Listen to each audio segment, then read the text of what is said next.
Gloria al Señor, hermanos, ¿cómo están? Es un gozo para mí visitarles.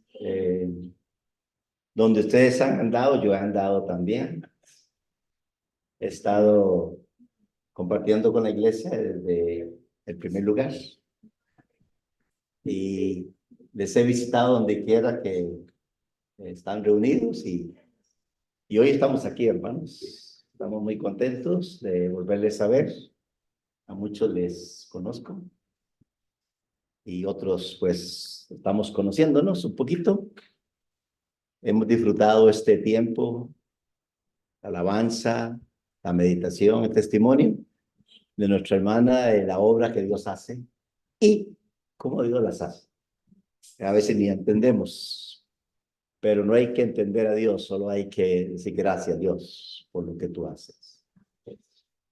Y bueno, saludos de mi esposa y ando con un joven que tiene un llamado a trabajar con jóvenes. Y entonces anda conmigo ahí para orientarle un poquito, ¿verdad? Ya cuando nos hacemos viejos, y bueno, así lo veo yo. Yo me veo como una etapa final.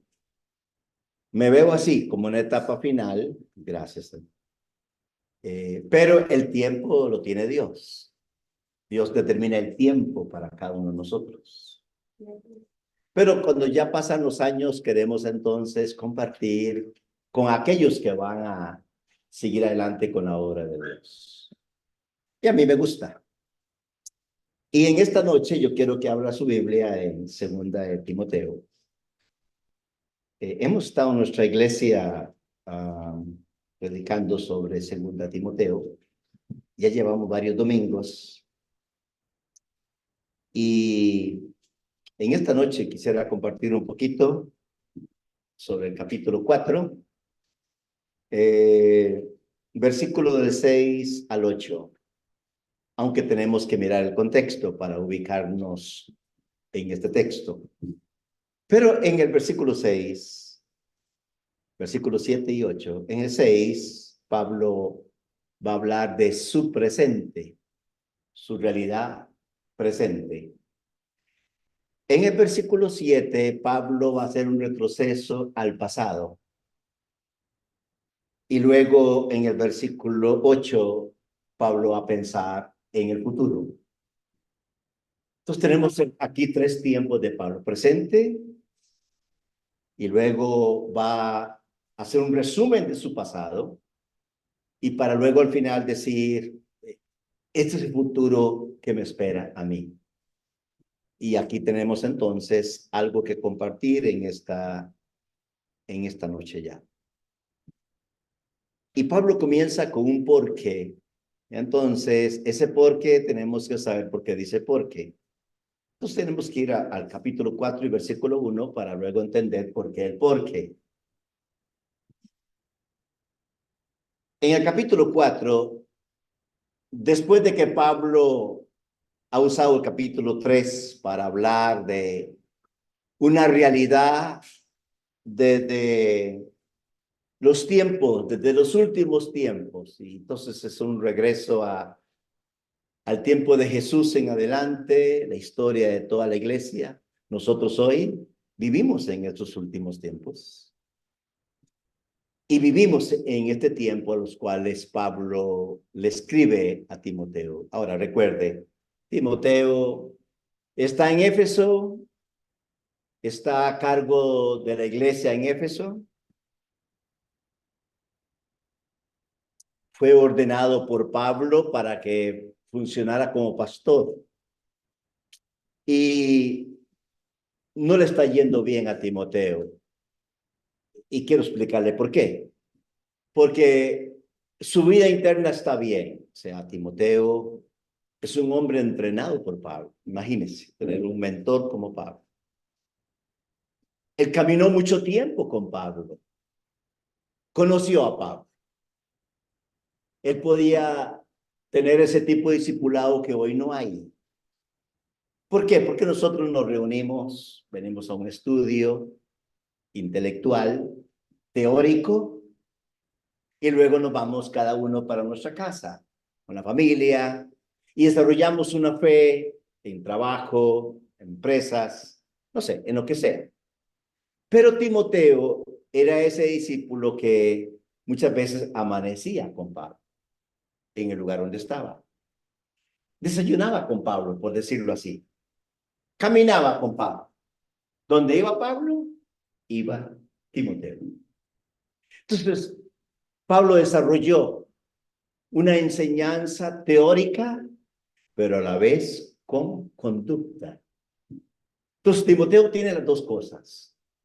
Tiene un ejemplo de recibir una sana doctrina, una sana enseñanza, pero a la vez alguien que comulga, alguien que la doctrina que dice que es, la vive Pablo. Entonces Timoteo está entrenado en la teoría y en la práctica. Es un discipulado que hoy es muy difícil. Por diferentes, el tiempo que vivimos hoy es muy difícil. Pero bueno, ese era Timoteo. Por eso Timoteo, en cuanto a doctrina, está bien. El problema que tiene Timoteo es que alrededor de él hay un montón de falsos maestros, falsas doctrinas.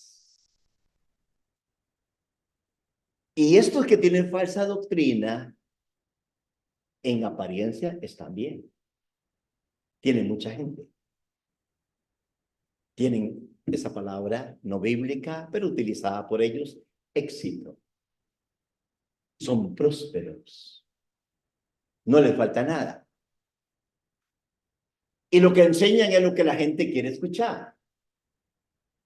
Eso era lo que la gente quería escuchar en el tiempo de Pablo. Muchos querían escuchar cosas nuevas. Y Pablo no. Pablo se mantiene en una enseñanza, la misma palabra de Dios. Pablo no la contamina con nada. Y Timoteo aprende esto de Pablo.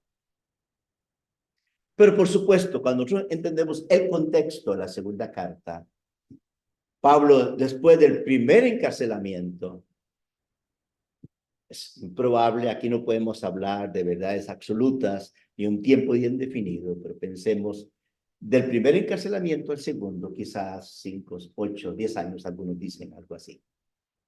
Y esta vez Pablo está en la cárcel otra vez, pero esta vez va a ser para después de ahí encontrarse con el Señor. O sea, está en la cárcel por última vez para morir. Entonces, la preocupación de Pablo en esos días que le quedan, no sé cuánto tiempo, Pablo está interesado en alguien muy especial. Pablo tenía muchos colaboradores y colaboradoras. Y menciona algunos en 2 Timoteo, libro Romanos también. Y Pablo los menciona siempre para darles un saludo, reconocerles su servicio. Pero de todos los colaboradores que tenía Pablo, había alguien en especial, Timoteo, al cual Pablo llama mi hijo. Le llama así hijo. Le llama así porque él lo adoptó después de una abuela que le transmitió la fe a Timoteo y que luego su madre, capítulo 1 habla de eso en 2 Timoteo. Y Pablo ve el trabajo de la abuela, el trabajo de la madre y ve a un joven, llámese Timoteo, que la instrucción de su abuela y de su madre produjo efectos. Y Timoteo, en su segundo viaje misionero, yendo a Derbe y a Listra, de donde él es, él pone la mirada en Timoteo. Él ve que Timoteo le puede servir para su ministerio. Los hermanos de Derbe y Listra lo acuerpan. Le dicen a Pablo, estamos de acuerdo. Nosotros como presbiterio, la iglesia, está bien que se vaya contigo. Y Timoteo ahí inicia su caminar preparatorio para desarrollar un ministerio, primeramente como un ayudante, como alguien que lleva mensajes. Algunas veces Pablo lo enviaba por unos días en algún lugar. Ese era Timoteo, pero ahora en este tiempo, Timoteo desarrolla su ministerio ya en Éfeso. Y Pablo quiere escribirle una carta, esta es la segunda carta, muy personal para Timoteo. Ahora, si nosotros leemos la segunda carta, y si la leemos solamente en el contexto, ¿quién era Timoteo? Quizás nosotros decimos, ¿y qué me dice a mí? Eso era con Timoteo, eso no es conmigo. Entonces, la propuesta que usted en esta noche, para que Dios le hable en esta noche, porque la palabra de Dios para que nos hable. Ya nosotros le hablamos a Dios con adoración, con alabanza, ¿verdad? Ya oramos. Ahora es Dios quien nos habla. Y el instrumento de Dios hablarnos es su palabra. Y entonces, la propuesta es que usted diga, yo quiero ser un Timoteo esta noche. Para que usted diga, lo que Pablo le está diciendo a Timoteo, me lo está diciendo a mí. Y que usted pueda salir de este lugar cuando terminemos nuestra reunión y meditar en la noche, en su dormitar, en el tiempo previo a acostarse, qué sé yo, que usted pueda meditar en esas palabras que Pablo nos quiere decir. Amén, mis hermanos. Porque si nosotros no disfrutamos la palabra de Dios, si no hay un para mí en las escrituras, entonces se convierte solamente en hecho histórico, en algo que fue para alguien y que no tiene que ver nada conmigo. La otra cosa es que es una carta para la iglesia. Entonces lo que Pablo le pide a Timoteo, lo que le dice a Timoteo, es lo que Pablo le dice a la iglesia. Y hermanos, nosotros somos la iglesia hoy. Así que entonces nosotros no somos indiferentes. No podemos decir esto no va conmigo. Es algo que Dios quiere decirnos. Y entonces, el capítulo 4, después de que Pablo ya ha dicho cómo son los falsos, cómo es su carácter, cómo actúan ellos.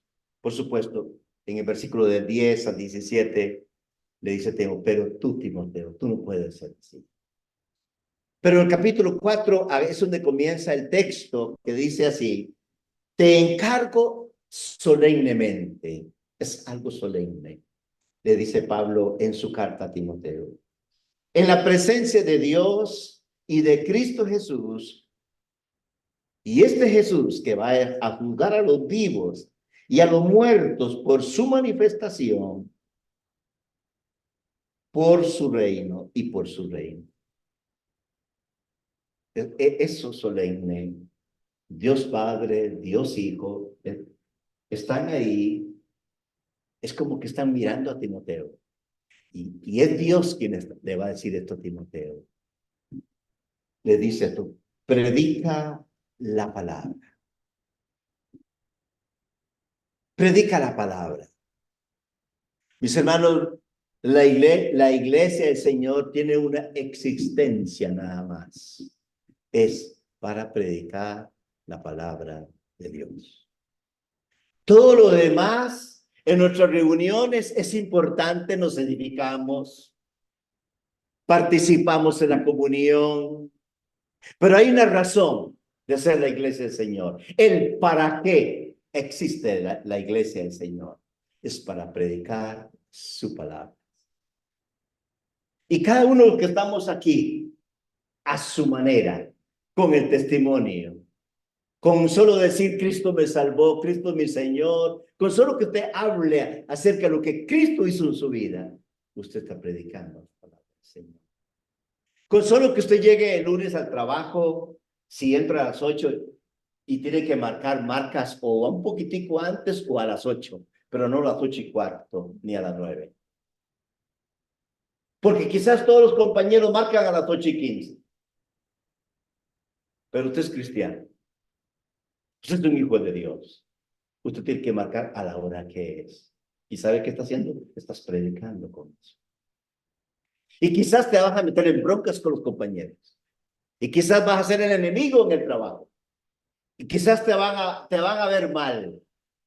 Pero Dios te va a ver bien.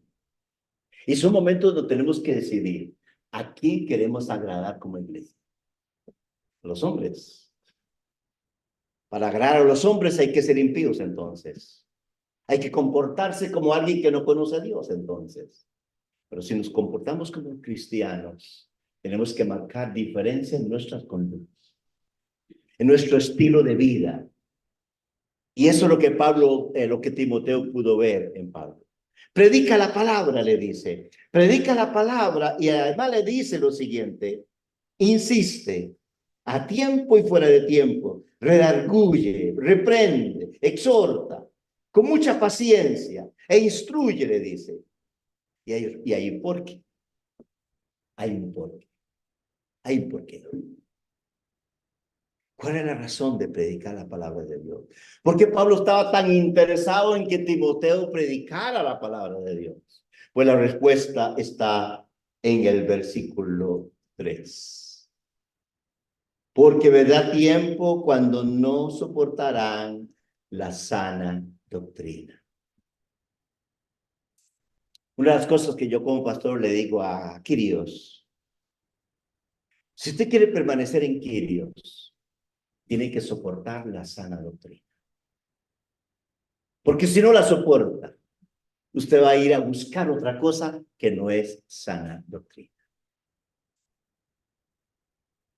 Y su pastor, José Garmendia, va a pasar tiempo en las Escrituras, orar, preparar la palabra, el estudio, para traerles a usted una sana doctrina. Y esa sana doctrina puede ser que nos incomode. Quizá nos llame el arrepentimiento. Quizá nos llame en cambio de vida. Quizá nos llame a hacer un alto. Quizá nos llame a huir de algo, a dejar de hacer algo. Y esto tiene que soportarlo. Porque es Dios quien está detrás de la sana doctrina. Y mis hermanos, el tiempo no solo de Timoteo.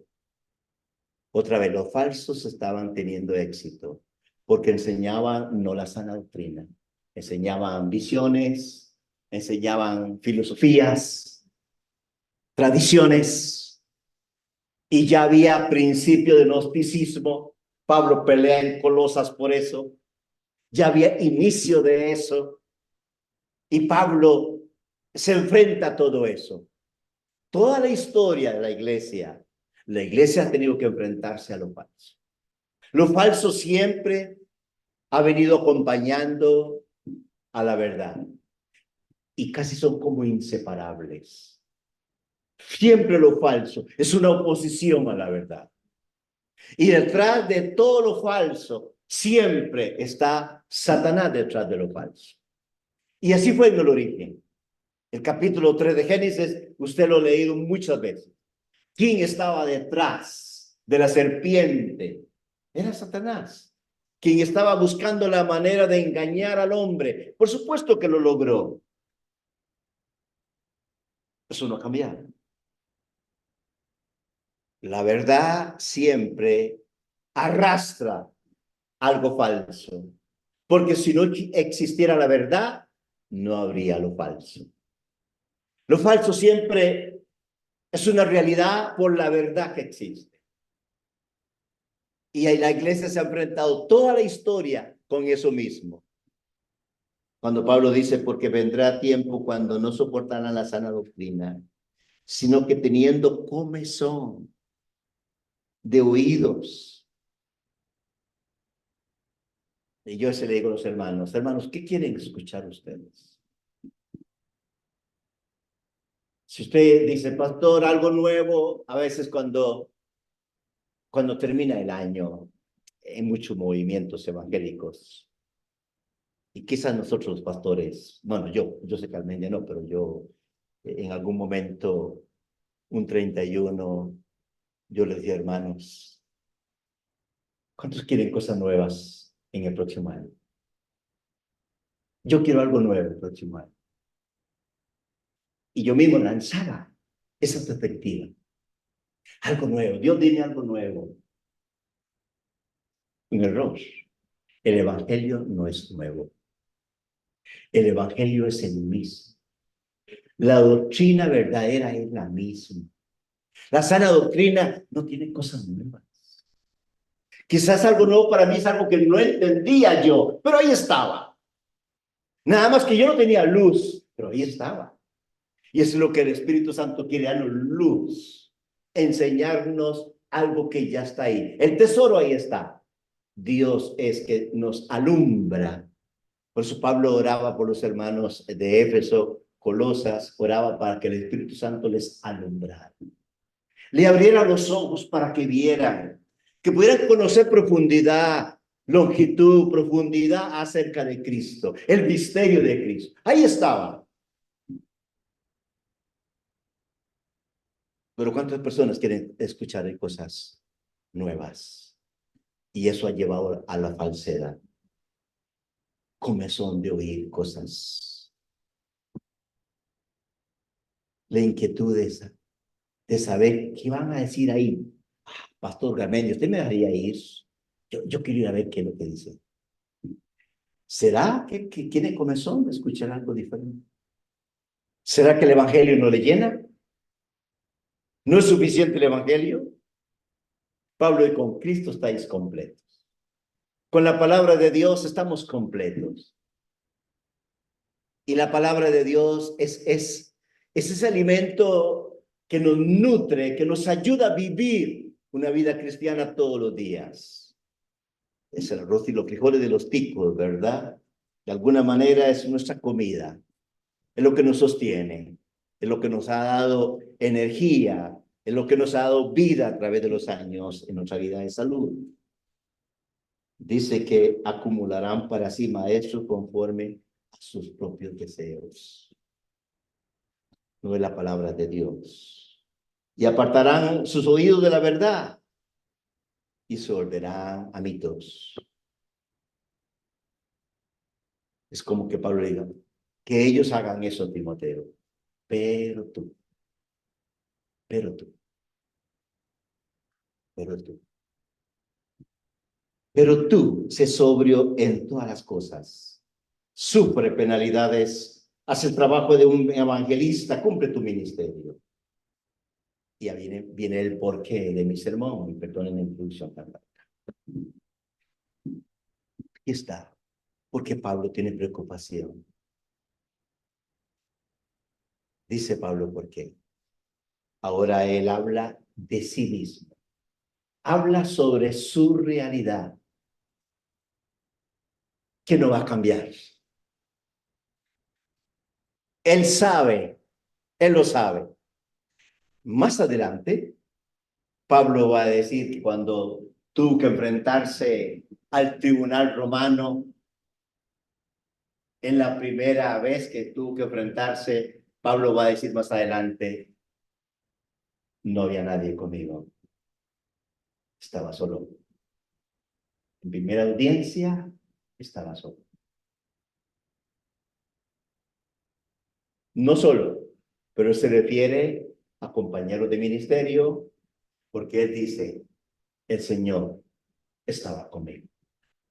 Entonces no estaba solo, pero se refiere a personas. Y cuando a veces más ocupamos a alguien, los amigos, los verdaderos amigos están en los momentos difíciles, pero casi siempre nunca están. Esa es una realidad que hay, pero hay una realidad única. El Señor siempre estará con nosotros. Y quizás eso va a ser el énfasis de Pablo. No resaltar a los que se fueron. No, no, no. Resaltar de que él realmente tenía a alguien, el que tenía que estar ahí estaba. El Señor estuvo a mi lado. Y eso para él era la suma de todo. El Señor está. ¿De qué vale tener muchos amigos y que el Señor no esté?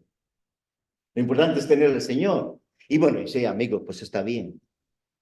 Pero el punto es esto, dice Pablo, porque yo ya estoy, él está hablando de su muerte, pero él usa este lenguaje de ofrenda en el Antiguo Testamento que tiene que ver con libación, porque yo ya estoy para ser derramado, y él usa la metáfora, dice como una ofrenda de libación. Los sacrificios del Antiguo Testamento, Números 15, por ejemplo, muchos sacrificios, al final siempre se derramaban Tres cosas se podían derramar: agua, vino o aceite. Y era para Dios. En el Antiguo Testamento, por ejemplo, Jacob, cuando Jacob ya llega a Betel y él puede tener ahí la presencia de Dios en Betel, dice que derramó un poco de aceite sobre una piedra. Y eso lo estaba haciendo para Dios.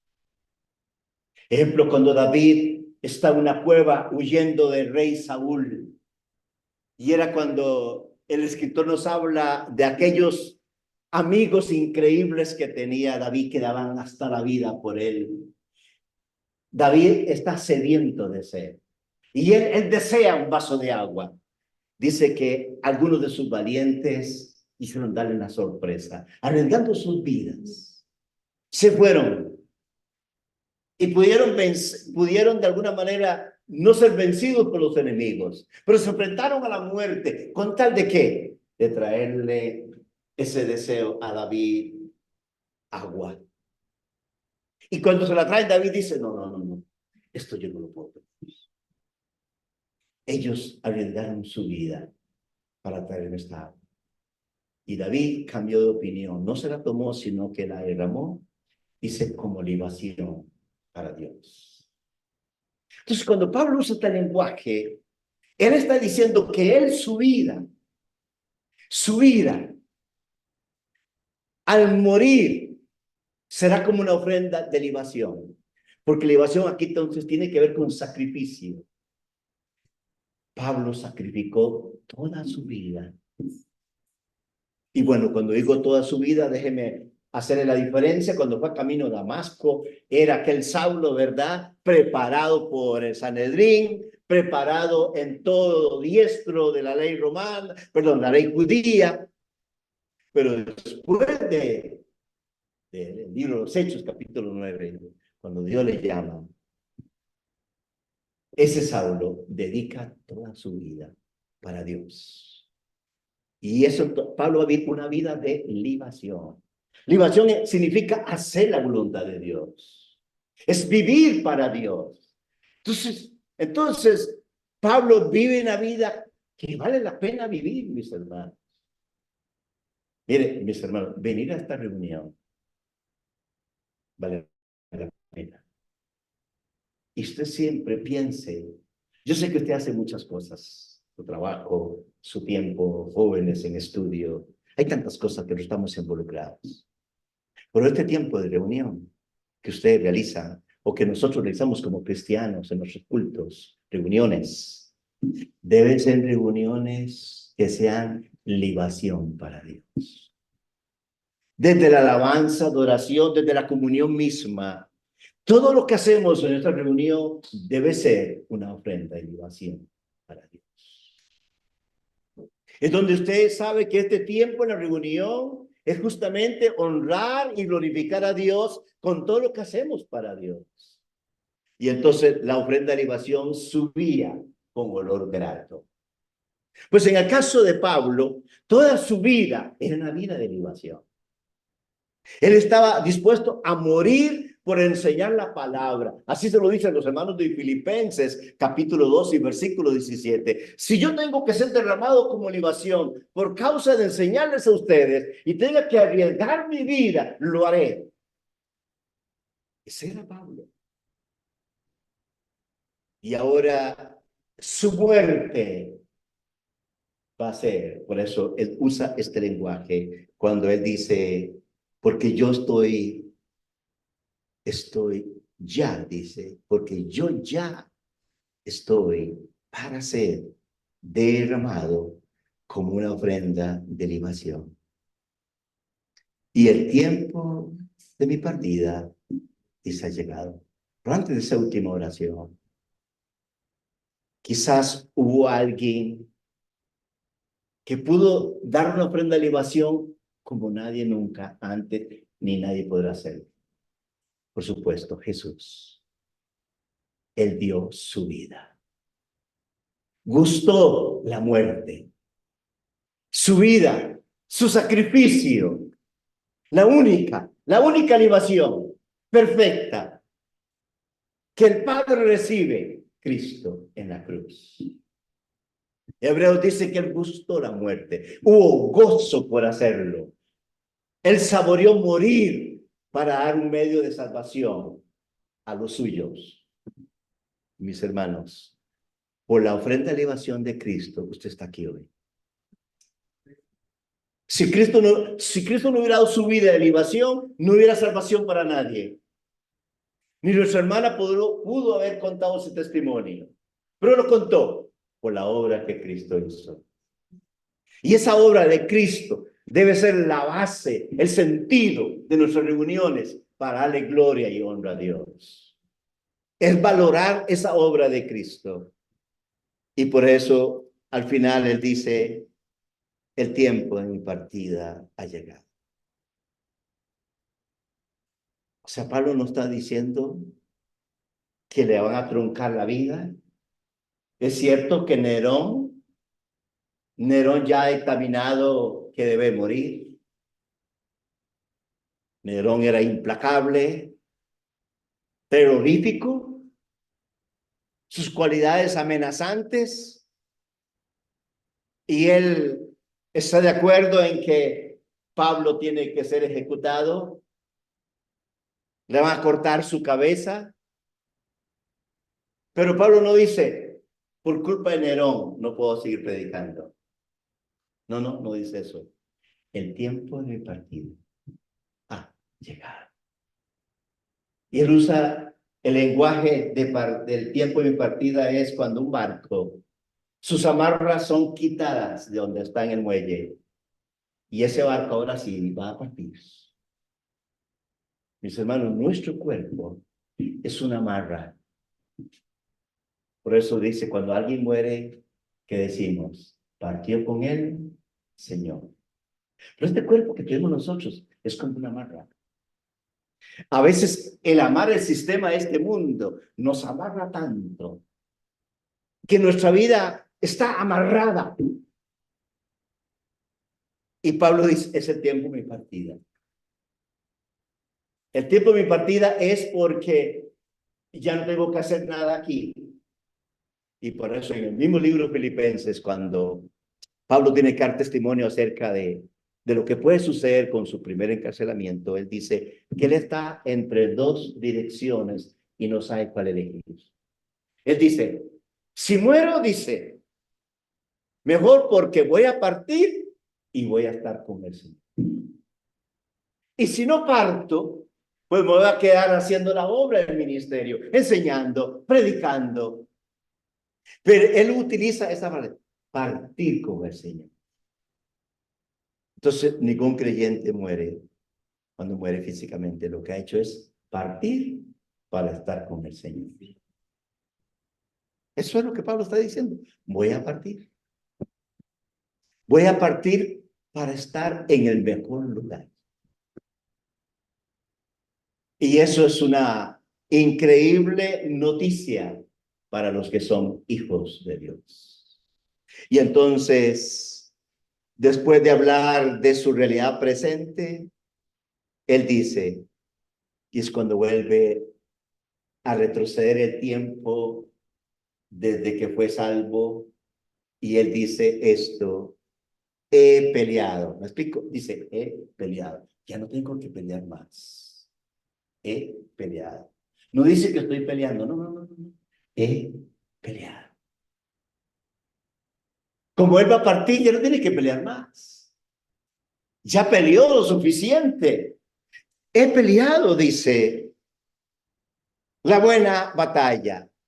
Él no solamente dice, he peleado una batalla, no. Esa preposición es una única batalla. Dice, he peleado la buena batalla. Iglesia, usted y yo estamos peleando esa batalla.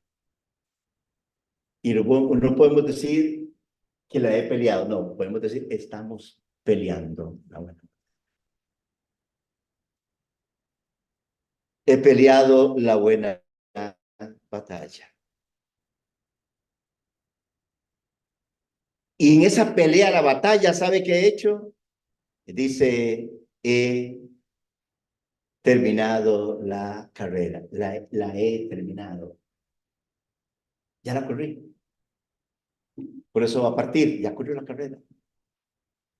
Y la corrió bien. Y de acuerdo a las reglas. Lo hizo bien. Predicó un evangelio sin mezclarlo con nada. Fue una sana doctrina lo que predicó Pablo. Él peleó la buena batalla. Y esa batalla, la fe, se la transmitió también a Timoteo. Y recuerden, le está escribiendo esta carta. Y Timoteo es testigo, porque Timoteo, caminando con Pablo, como Timoteo era ayudante, a él no le pasaba nada.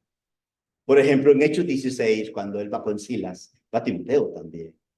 Cuando es llevado al cepo y los golpean con latigazos y de todo, Timoteo no le hace nada, porque son los enviados, solamente Silas y solamente Pablo. Timoteo no le hacen nada, pero él ve a un Pablo sufriendo. Y luego Timoteo le va a llegar su tiempo de sufrir también. También va a ser un mártir.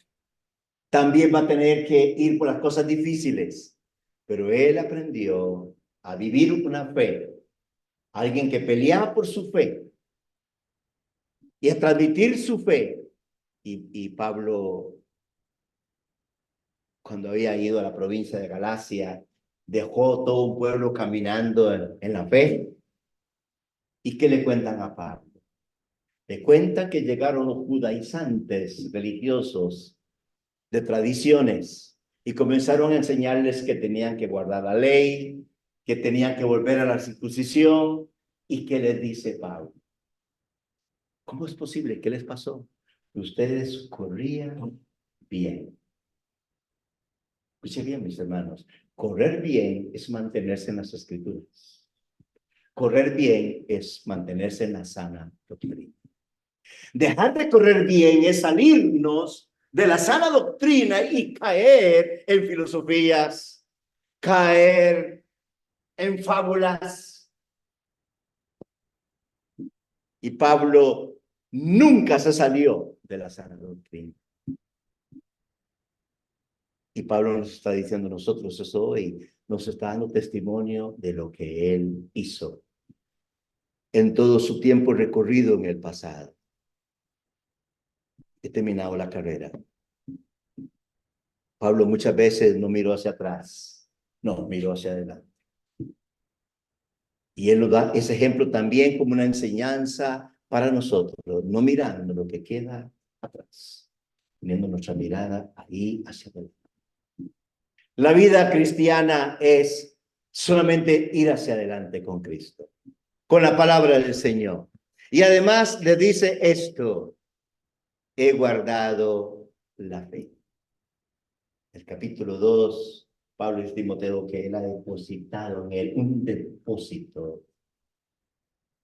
Esa confesión de fe en quién es Cristo. Esa confesión de fe en quién hemos creído nosotros. Es cuando mi hermano usted le pregunta, ¿y usted en qué cree?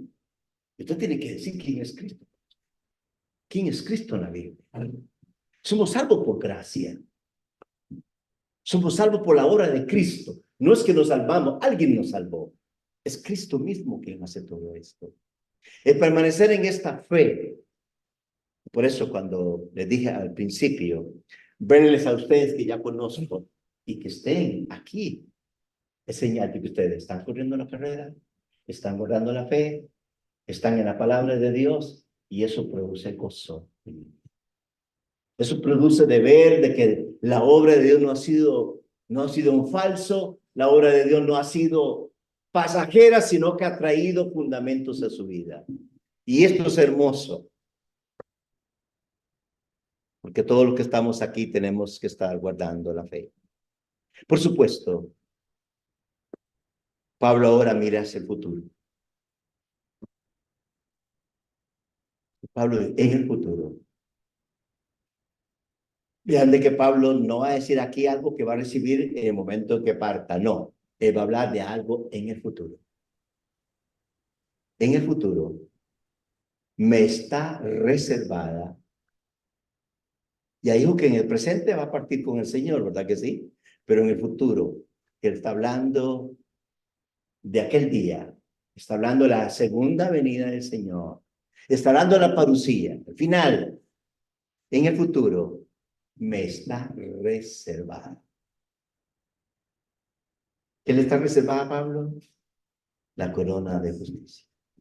Mi hermano, escúcheme bien.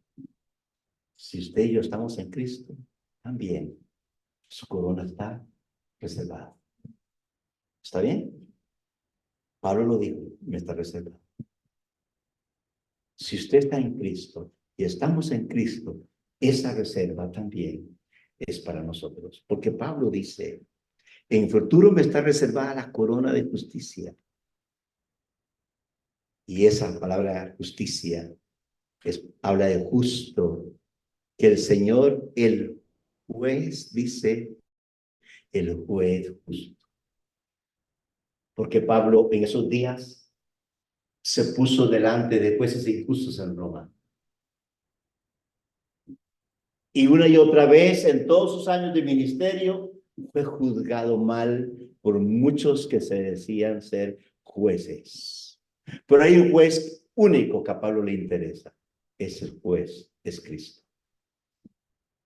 Mis hermanos, nosotros tenemos que aferrarnos a ese juez. Porque cabe la posibilidad que la gente nos juzgue mal. Cabe la posibilidad que en la justicia no encontremos lo justo. Y solo Dios. Por eso Pablo hace énfasis aquí de qué clase de juez es. El juez justo. Esa frase fue la que Abraham utilizó aquel día en la intercesión por Sodoma. ¿Va el juez justo a destruir el justo con el impío? ¿Se acuerda? En el libro de Génesis. ¿No eres tú un juez justo? Y comienza a interceder, ¿verdad? Si hubieran tantos en Sodoma, ¿vas a destruirlos? Y Dios, no, si hay tantos, no lo haré. Y aquí Pablo está diciendo que él, el Señor, el juez justo, me entregará en aquel día. Eso me lo, en aquel día. Pero vean que Pablo no es egoísta. Está pensando en usted y en mí también. Porque mire lo que dice al final. Y no solamente a mí.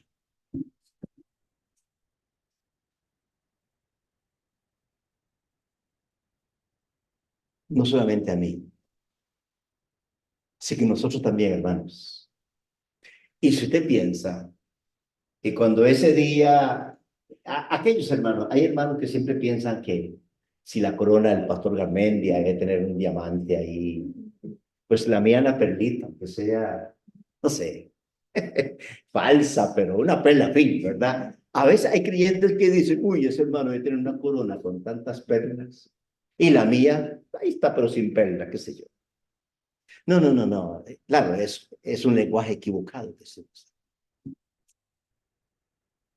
Pablo está diciendo que el día, ese día, esa corona, no va a ser para él solo, no, todos los que han caminado con Cristo. Y él pone en detalle quiénes son que caminan con Cristo. Son aquellos que aman su venida. O sea, si un cristiano verdadero ama la venida de Cristo, un cristiano verdadero se identifica en la venida de Cristo. En otras palabras, la fe cristiana no puede vivirse sin esa perspectiva de que Cristo viene. Así vivía la iglesia primitiva, con esa perspectiva. Cristo puede venir. Cristo puede llamarme hoy. Y entonces esa perspectiva los hacía vivir para Dios. Vivir una vida que valía la pena vivir. Cada día, mis hermanos, mañana, domingo, tenemos que vivir mañana una vida que valga la pena. Nuestro servicio al Señor tiene que ser un servicio que valga la pena. Nuestra adoración a Dios tiene que ser una adoración que valga la pena.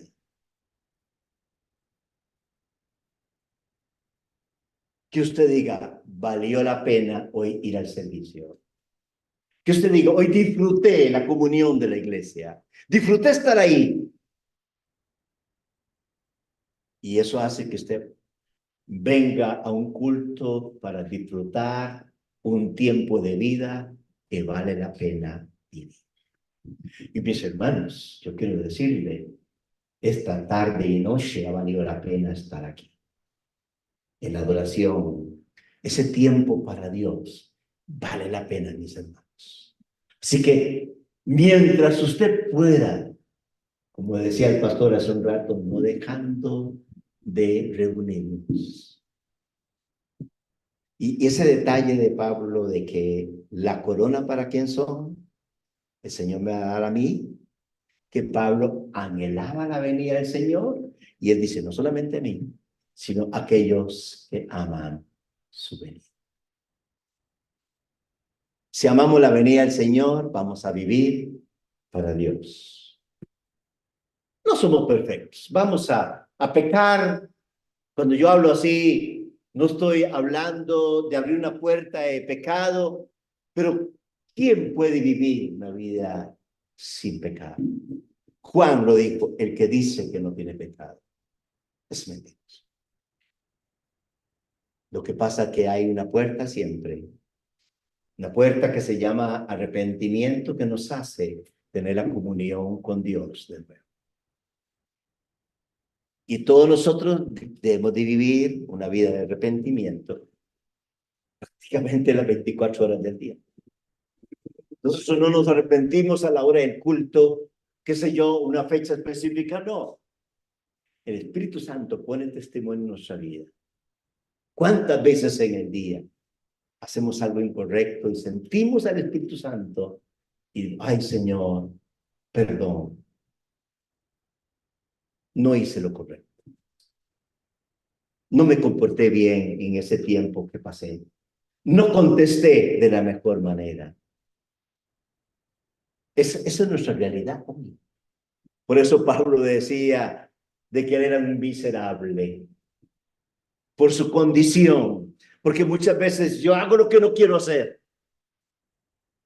Pero gracias a Dios por Cristo. Es igual que nosotros. Nuestra vida es una pura dependencia de Dios. Desde el amanecer hasta cerrar los ojos, nuestra dependencia es el Señor. Y esa perspectiva de no tenerle temor a la venida del Señor porque le pertenecemos. Somos pertenencia suya. Amamos su venida. Es lo mejor que nos puede pasar, mis hermanos. La venida del Señor. Y por eso cuando Pablo dice, no solamente a mí, sino a todos los que aman su venida. El Señor, su corona. Ahora, déjeme decirle a mí, el mejor premio, la mejor corona, es estar con el Señor, siempre con Él. Y cuando dice la palabra, le veremos como Él es. Esa es la mejor corona que puede haber. Ahora, si usted quiere otra, yo no sé. Pero esa, de vivir con Cristo, con Él, es la promesa en los cielos nuevos y tierra nueva. Eso increíble. La esperanza futura. Nuestra verdadera vida no es esta, iglesia. Es la que viene. Es la que el Señor tiene ahí. Y hay que estar ahí para poder saber plenamente cómo será. Solo tenemos detallitos por ahí, pero increíble será. Anhelamos ese día. Mis hermanos, la iglesia anhela los cielos nuevos y tierra nueva. La iglesia anhela la presencia de Dios eternamente y para siempre. Y esa era la esperanza de Pablo. Y por eso es el Evangelio, para predicar esa vida plena con Cristo. Que Juan en 1 Juan capítulo 3 dice, ahora somos hijos de Dios.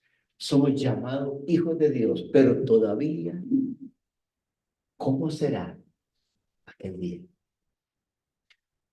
Ese pasaje, con eso termino en esta noche. Primera de Juan, capítulo 3 y versículo 1. Dice así. Usa el verbo empezando la oración. El verbo es mirar. Algo que usted tenemos que mirar. Quite la mirada de todo y mire esto. Mira. Cuán gran amor, dice, nos ha otorgado el Padre. Para que seamos, ¿qué? Llamados hijos de Dios. Y dice, y eso somos. Somos llamados hijos de Dios. Así nos llama Dios. No lo somos, pero nos llama. Porque Dios solamente tuvo un hijo. Cristo, el unigénito, primogénito. Y a nosotros nos llama hijos. Nos llama hijos de Dios. Llamados hijos de Dios. Y eso somos. 2. Amados, ahora somos hijos de Dios. Y aún, dice Juan, no se ha manifestado lo que habremos de ser. Pero sabemos que cuando Él se manifieste, seremos, verbo futuro, seremos semejantes a Él. ¿Por qué? Porque le veremos como Él es. Si usted quiere una corona mayor que eso, Dios le bendiga. Ver al Señor, mis hermanos, es lo mejor. Y va a suceder. Siga caminando con Cristo. Siga perseverando en la fe. Y seguiremos orando desde Paraíso por ustedes. Dios les bendiga en esta tarde y noche. Y Pastor Ramendia, siempre me gozo por el tiempo que me permite visitarles. Hermanos, una bendición compartir con ustedes. Muchas bendiciones.